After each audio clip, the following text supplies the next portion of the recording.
急も中店に着けば明るすぎるラインと売り場の隅でひたすら待つ今日もまた同じ一日が始まる Good morning guys! So this is our third full day here at Sapporo, and since we are traveling in a group of 13, we decided na mag-split up kami in 2 bodies and in 2 body pairs para mas madaling maghanapan since magko-commute kami. Ano, takbo na kaya tayo? Baka malate tayo guys, tara na. Tara na. And people, tip lang, if gusto mo lang din tumakbo ng ganyan kapag nasa snow ka, you have to wear snow spikes or snow boots kasi we had to learn it the hard way. 隅で一息つきたい外の風がちょっと恋しくなるス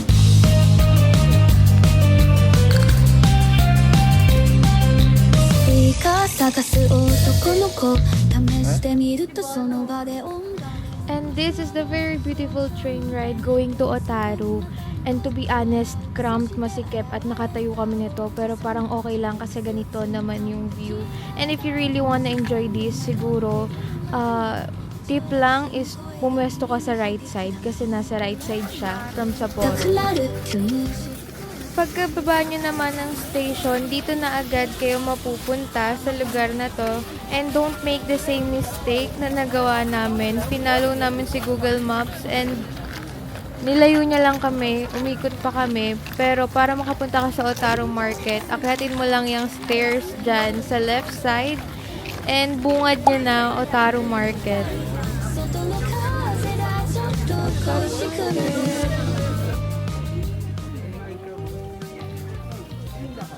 So basically, yung pinupunta dito is yung mga king crabs talaga. And yes, makikita mo siya kahit saan, left and right. Sobrang daming king crab. However, unfortunately for us, we did not get to try yung mga king crab since masyadong malaki yung group namin and hindi kami mag-fit sa lahat ng mga restaurant, lahat ng palutuan doon.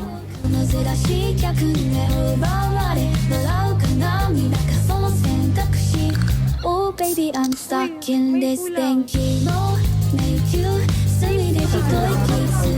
So, if you wanna see kung ano man yung mga stuff, mga food na mabibili nyo sa Otaru Market, this is for you.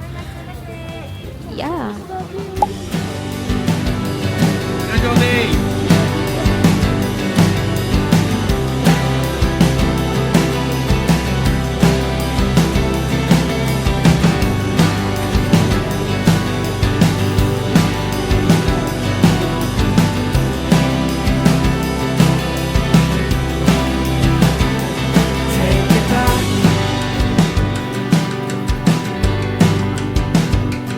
What you said before the future makes our minds up for us. I don't wanna see you fade. 1 kilogram. So, since hindi nga kami nakahanap ng makakainan namin sa Otaru Market, we decided to just walk and maghanap around the area ng makakainan namin na sulit.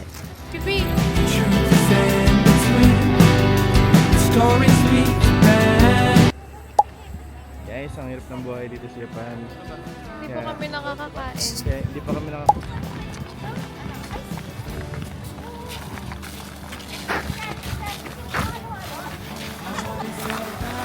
Ate siya, isa pa.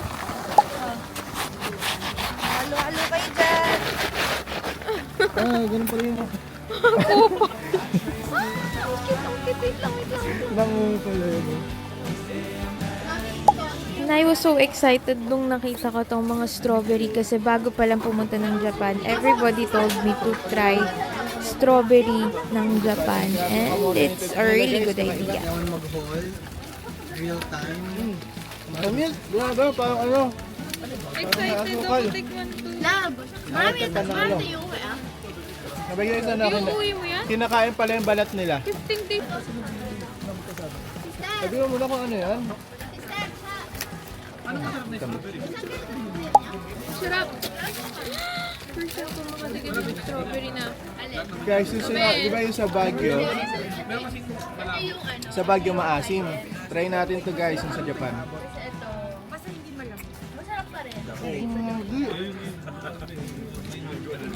Ba't ganun? Isang strawberry.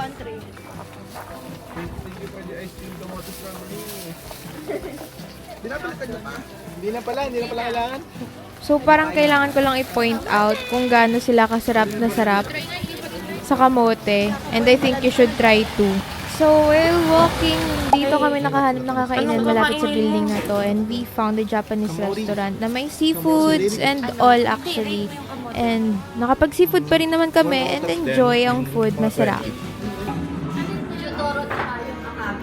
Sparkling red wine na alcoholic. Pakita mo kaya naman nga ba?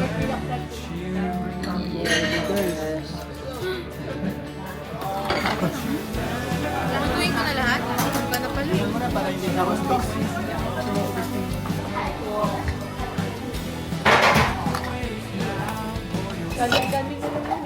While walking naman, papuntang Otaru Canal, nakita namin tong isang daan na may mga ice sculptures and all. And we decided na maglakad lang and see kung ano yung mga ginagawa nila. And to be honest, nakakatuwa siya sa first timer na nasa snow. And actually seeing yung mga snowman, snowballs, and kung ano-ano pang mga sculptures.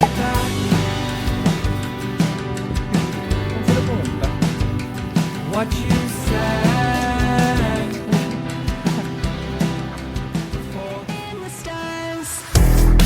Go. I fell in love with you. You live inside my bones. And the world is still brand new. Sa gilid ng Otaru Canal, meron pa rin mga ice sculptures and actually may mga gumagawa pa rin talaga and pwede kang mag-vote kung ano yung tingin mong best na ice sculpture and ayun, yun yung ginagawa ko ngayon. But you always see me ever flowing. After this, naglakad lang kami ulit papunta sa mga pasalubong shopping namin and apparently sikat pala sa Japan na food yung mga parang cookies and cookies na may mga cream sa gitna.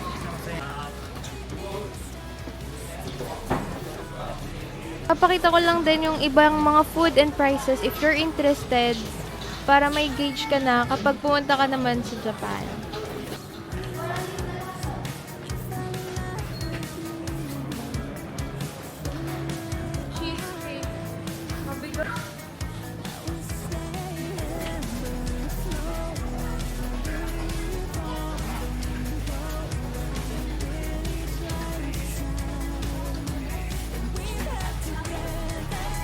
Tama na ba? And ang must try dito sa store na to is yung famous nilang cheesecake.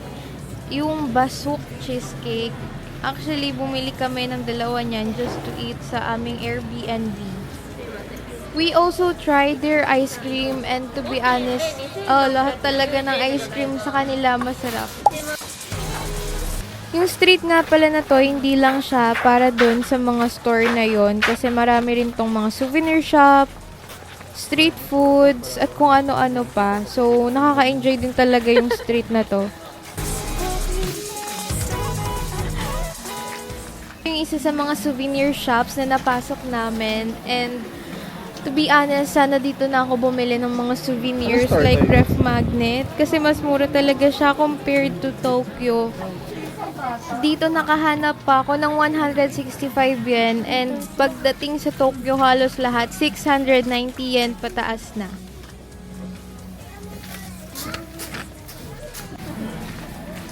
Okay guys, so punta tayo ngayon sa may matcha daw na sikat. Sabi ng mga tao dito. Okay guys, yan siya.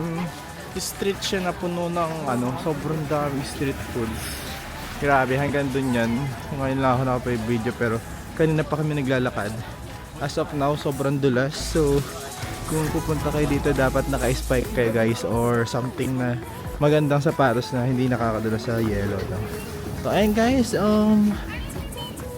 Yan, pumunta na tayo dito sa Matcha Store. Sabi nila sikat to. Ito yung sikat na ano. Uy, no! There's someone who sleep. Oh my gosh, Ken. Yung sinasa. Tira lang din yung nadaan na kotse. Kaya kahit saan pwede ka tumawid. So, pasok tayo dito sa sapatos. Ano meron dito sa sapatos? Mga sapatos?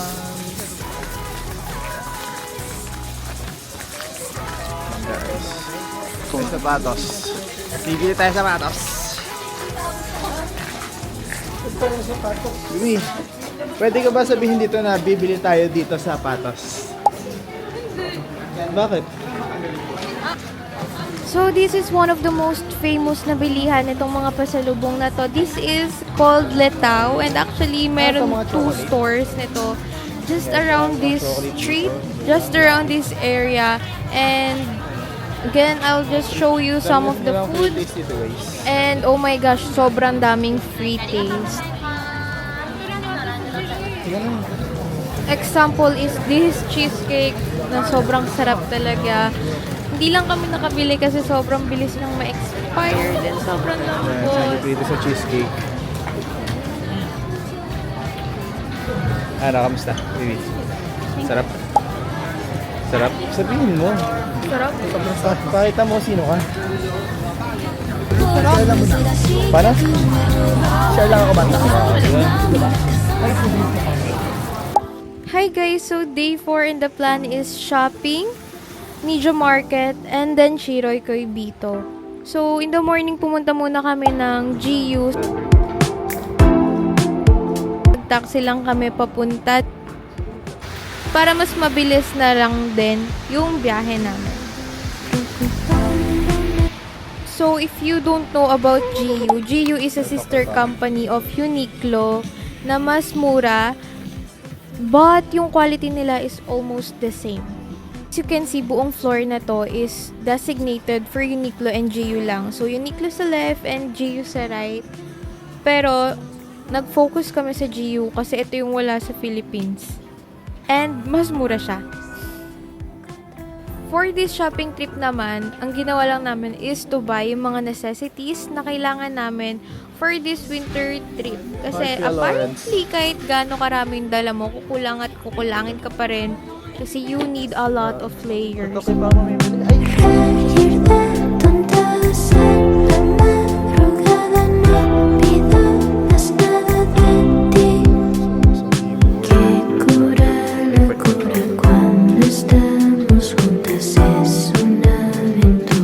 So one of the things that amazes me dito sa Japan is there is never a long line kapag magbabayad ka sa cashier.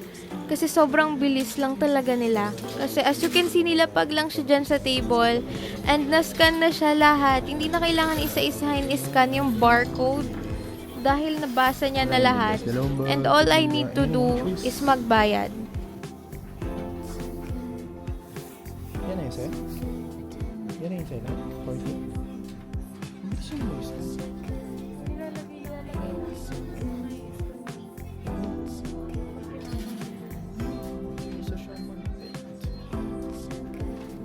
Ang galing, pinata nila doon, na-scan na lahat.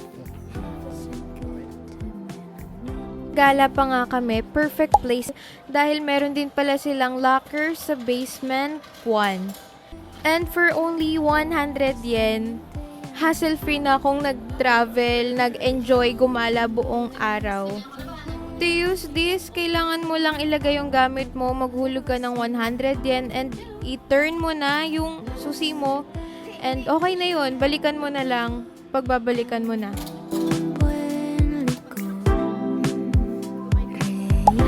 And at last, we arrived here at Media Market. Naglakad lang din kami because, guys, what is Japan if you're not walking? So here, makakita ka pa rin ng maraming seafoods. May mga king crabs pa rin. But we did not get to try the king crab. But we tried the king. Uy, love, gusto mo ba talaga? Ay, mo talaga ng may sauce. Gusto mo ito? Sa grill?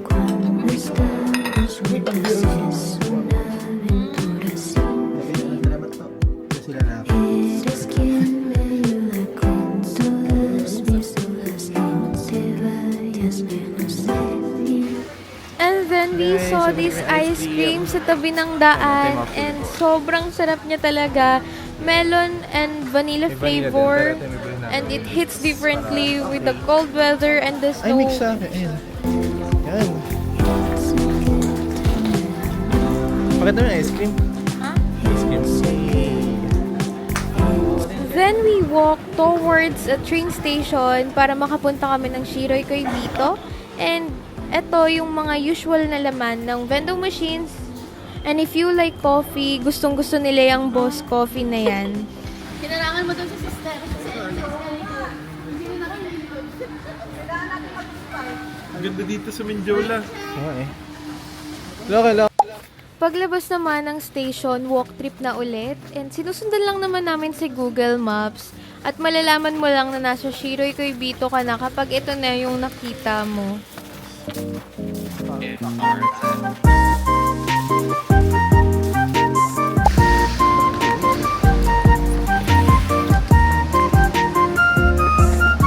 So this place is a chocolate factory na merong park na mag-e-enjoy yung mga kids and kids at heart and actually everyone. And meron din silang mga store.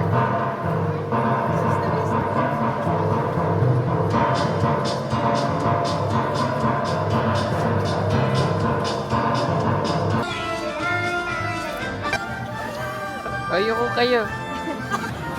Pag pumasok ka sa loob ng building, makikita mo tong Piccadilly and makikita mo agad yung famous na Shiroy Koibito and I hope binili ko ng mas marami kasi totoo palang masarap siya. Again, ito yung mga mabibili mo dito sa Shiroy Koibito and here's for you to see.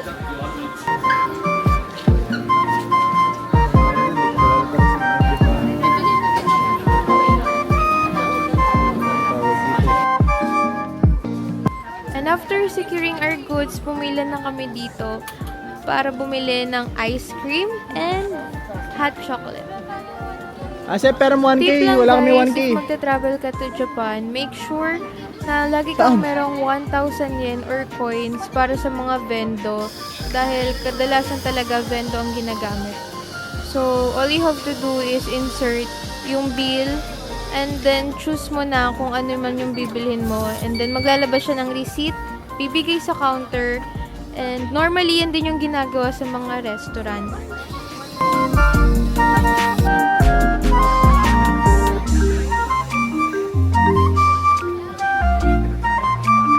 Ano yan? Hot chocolate and ice cream.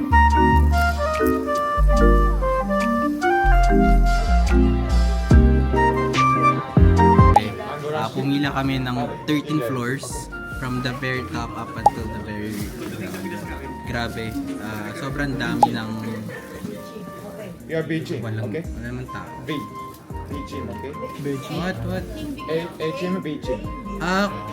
We are Team B, yes. Ni. Okay lang yan guys, hindi naman 13 first yung pinila namin pero definitely sobrang haba para sa dinner. Ang haba.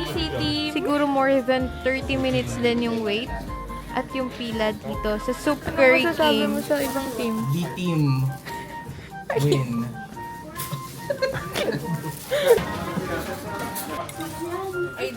One lang to.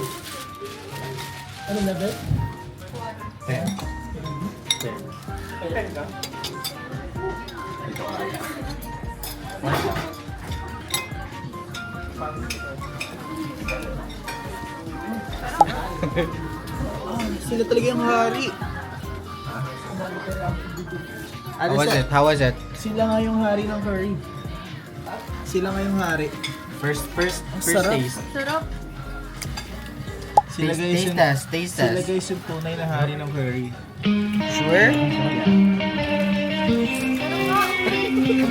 朝の電車キュンキュンも中店につけが明るすぎるライト売り場の隅でひたすら待つ今日もまた同じ一日が始まる